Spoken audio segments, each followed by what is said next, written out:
보도록 하겠습니다. 보어의 원자 모형 하고 있는데요. 보어의 원자 모형에 따르면 전자는 원운동을 하는데 어디에서만 원운동을 한다고 했죠?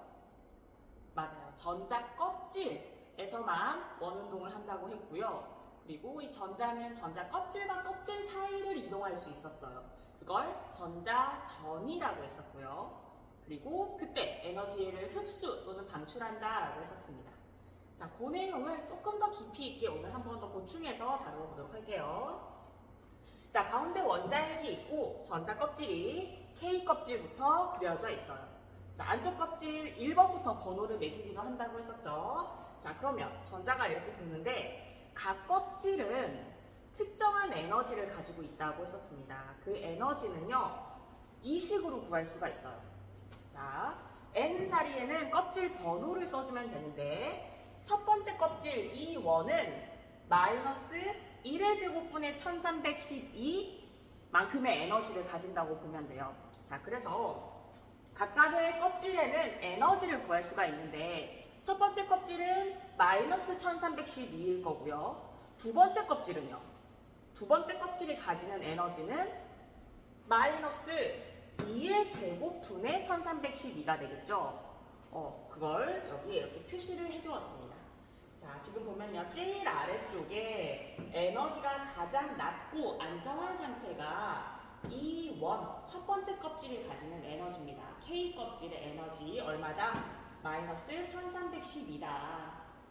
그리고요. 한참 올라가야 돼요. 두 번째 껍질은 여기 있는데 두 번째 껍질이 가지는 에너지 이 2는요.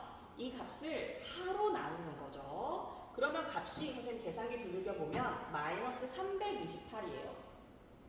껑충 뛰어 올랐다라고 보면 되겠죠. 점점 에너지가 높아지는데 첫 번째 껍질에서 두 번째 껍질로 갈 때 에너지가 껑충 뛰어 오른다라는 거 볼 수 있어요. 자, 그리고 세 번째 껍질의 에너지는요.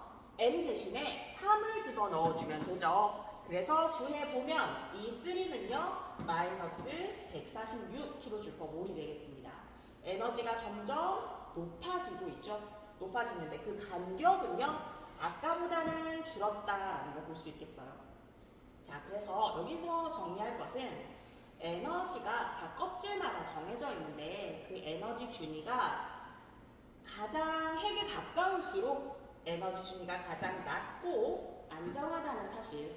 핵에서부터 멀어질수록 에너지가 점점 높아진다. 그러다가 핵에서부터 무한히 멀리 떨어진 경우 이 무한대라고 할 수 있죠.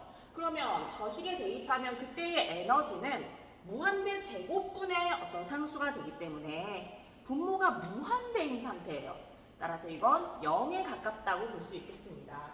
그래서 에너지가 0에 이르기까지 에너지는 위로 올라갈수록 점점 높아진다라는 거 확인할 수 있고요. 그 말은 반대로 얘기하면 이 전자 껍질에 들어있는 전자가 점점 불안정해진다라는 말이 되겠어요.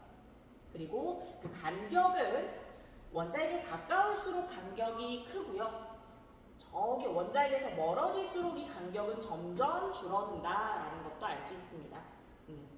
간격이라는 거는 위의 껍질에서 아래 껍질에 뺀 만큼, 에너지 차이만큼을 의미하는 거죠. 자, 좋습니다. 이게 보어의 원자 모형이었고요. 우리는 이 수소 원자의 선 스펙트럼을 이해하려고 해요. 이게 이제 포인트가 되겠는데 우리가 맨 첫 시간에, 제일 첫 시간에 수소 원자 방전시켜서 확인했던 선 스펙트럼은요. 이 가시광선 영역만 일부 떼어내서 봤던 거고요. 선생님이 오늘은 이 왼쪽 자외선부터 적외선 영역까지 전체적으로 수소 원자의 선 스펙트럼을 다 가지고 와봤어요. 자, 그때 지금 밑에 보면은 작게 파장이 표시되어 있는데요. 나노미터 단위로 파장이 표시되어 있는데 이 400, 700 이 정도 부분이 가시광선 영역이고요. 발견한 과학자 이름을 따서 여기에 있는 파장을 발머 계열이다라고 부르고요. 그보다 더 파장이 짧고 에너지가 큰 자외선 영역을 이 선들을 라이먼 계열이라고 하고 그 다음에 가시광선보다 더 파장이 길고 에너지가 작은 적외선 영역을 파션 계열이라고 불러요. 이제 계열을 부르는 명칭이 있다는 것도 참고로 알아두시고요. 자, 그러면 이러한 선 스펙트럼을 어떻게 보어의 원자 모형으로 설명할 수 있는지 한번 보도록 하겠습니다. 굉장히 복잡한데요. 이게 다 하나하나가 근거가 있어요. 근거를 한번 매칭시켜 보도록 하겠습니다. 자, 첫 번째로 제일 안쪽 껍질 K 껍질 에너지 레벨 가장 낮고 안정하다고 했죠. K 껍질의 에너지 레벨을 여기 표시했어요. 자, 첫 번째 껍질이라서 M은 1이고요. 그다음 두 번째 껍질 에너지 껑충 뛰어오른다고 했죠. 에너지가 빡 높아졌어요.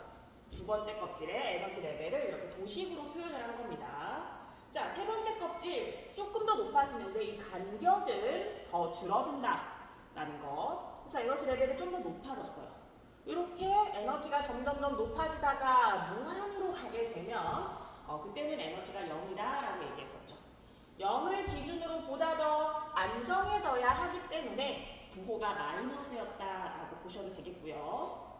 자, 그럼 이 상태에서 화살표가 의미하는 게 뭐냐? 뭘까요, 여러분? 맞아요. 화살표는 전자가 이동하는 거, 그걸 전자전이라고 했었죠. 전자전이를 의미해요. 자, 예를 들어 볼게요. 이 빨간색 화살표 있죠? 이거는 지금 레벨이 세 번째 껍질이에요. 세 번째 껍질에서 몇 번째로? 두 번째로 전자가 전이하는 것을 의미해요. 선생님이 보어 원자 모형에서 표시를 해볼게요. 여러분도 같이 표시해 보겠습니다. 하나, 둘, 세 번째 껍질에서 두 번째 껍질로. 세 번째 껍질을 돌고 있던 전자가 두 번째 껍질로 전자 전이를 할 때를 나타낸 것이고요. 보어 원자 모형으로 설명할 수 있겠고, 이거에 해당되는 선이 바로 선 스펙트럼으로 관찰하면 이 선이 되겠습니다. 네. 이게 어떻게 나오냐면, 자, 지금 세 번째 껍질에서 두 번째 껍질만큼 그 에너지 차이가 존재하죠. 그 차이만큼이 방출된다고 했거든요. 따라서 방출되는 에너지는 세 번째 껍질과 두 번째 껍질, 아까 우리 마이너스 얼마라고 구했던 거요. 그 두 개의 차이가 되겠고요. 이 차이는 파장 분의 하씨라고 해서 플랑크 상수 빛의 속도에서 이거는 상수고요. 다시 얘기하면 에너지는 방출되는 에너지가 딱 이 두 전자 껍질 사이의 에너지 차이만큼이 방출되고 그거에 해당되는 파장이 특정하게 있다는 말이고 이게 바로 이 빨간색에 해당되는 파장에 해당된다라는 말. 자, 또 다른 것도 해볼게요. 이번에는 두 번째 껍질에서 첫 번째 껍질로 전자 전이가 일어날 때 자, 보어의 원자 모형에 따르면 어떻게 되는 거죠? 두 번째 껍질에서 전자가 신나게 원운동을 하는데 첫 번째 껍질로 전이가 일어난다고 해봅시다. 그때 에너지는 어떻게 된다고요? 방출된다고요. 얼만큼요? 두 번째 껍질과 첫 번째 껍질의 에너지 차이만큼이 방출된다고요. 그래서 이때 방출되는 에너지는 두 번째 껍질과 첫 번째 껍질의 에너지 차이가 되겠고 이 차이에 해당되는 파장이 있다는 거죠. 이 파장이 뭐에 해당되냐면 바로 라이머 계열의 첫 번째 선에 해당이 된다. 될까요, 여러분? 각각의 선들이 각각의 전자 전이 하나하나가 여기에 스펙트럼으로, 선 스펙트럼으로 나타나는 것이다 라고 보시면 되겠습니다. 우리가 수소 방정관에 수소 기체를 넣었다고 했잖아요. 거기는 무수히 많은 원자들이 있고요. 원자 안에 있는 전자들이 이렇게 들떴다가 다시 방출되는 게 이렇게 각 원자들에 있는 전자들이 원래는 이제 수소니까 하나씩 들어있는데 이 하나씩이 원자들이 무한히 많기 때문에 어떤 수소 원자에 있는 전자는 이렇게 전이가 일어나고 어떤 수소 원자에 있는 전자는 이렇게 전이가 일어나고 또 이렇게 전이가 일어난다는 거죠. 두 칸씩, 세 칸씩 건너뛸 수도 있어요. 그러니까 무수히 많은 수소 원자 내에서 이렇게 다양하게 전이가 일어나기 때문에 우리는 한 번에 이렇게 선 스펙트럼을 다양하게 얻을 수가 있는 겁니다. 자, 이렇게 수소 원자의 선 스펙트럼을 보어 원자 모형으로 설명할 수가 있었어요.